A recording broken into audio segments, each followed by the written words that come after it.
you're an all-star. Get your game on, go play. Hey now, you're a rock star.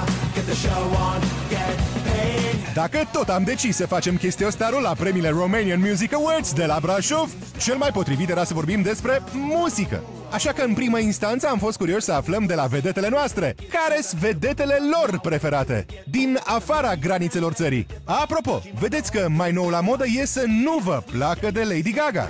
Beyoncé, Beyoncé, Beyoncé, Beyoncé. Beyoncé, prima. Robbie Williams, David Bowie, Killers. Timbaland. Jessie J. Robbie Williams.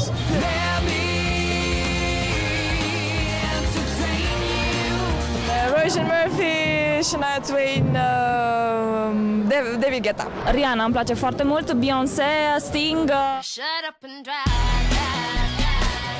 Rihanna îmi place mult, îmi place Shakira, Alicia Keys, Bruno Mars, U2.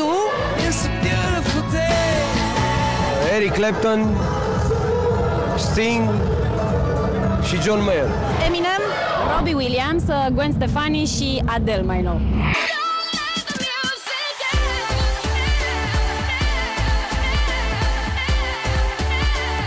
După cum spuneam, nicio vorbă despre Gaga. Am lăsat muzica internațională și ne-am concentrat pe cea românească, dar nu pe cea contemporană, ci muzica anilor 90. Le-am dat vedetelor 5 variante: André, Gaz pe foc, Genius, Body and Soul și NND. Și le-am lăsat să aleagă. Normal, din Andrei. Da? Așa.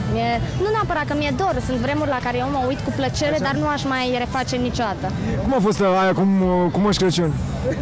Cum a fost? Moșule, ce tânăr ești, prima iarnă când vii la mine. Nu te mai las să pleci, noapte de vis alături de tine.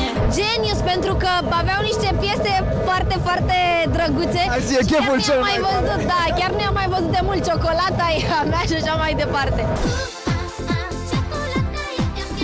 La Beții întotdeauna nu știu cum cineva se găsește să pună pe laptop Genius. E vara, e vara, fără, e vara, fără, aia.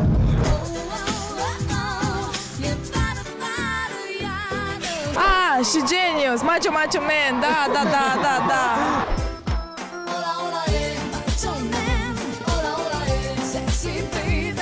Cred că mi-e dor de toată perioada anilor 90. E o perioadă frumoasă. Adio, povestea noastră s-a încheiat. Bine că n-ai zis Candy, că mi-e dor de Candy. Candy. Body and Soul. Body and Soul. Mai știi o piesă de-a lor? Poți să-mi dai chiar și luna NPC. NND. NND. NND? Serios. Vino la mine?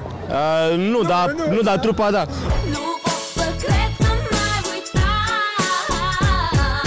ABBA. Așa. NND. NND? Da. NND. Hai de vino înapoi, să fim iar sau când așa cum cânta Delia. Vino la mine, vreau să fiu iar cu tine.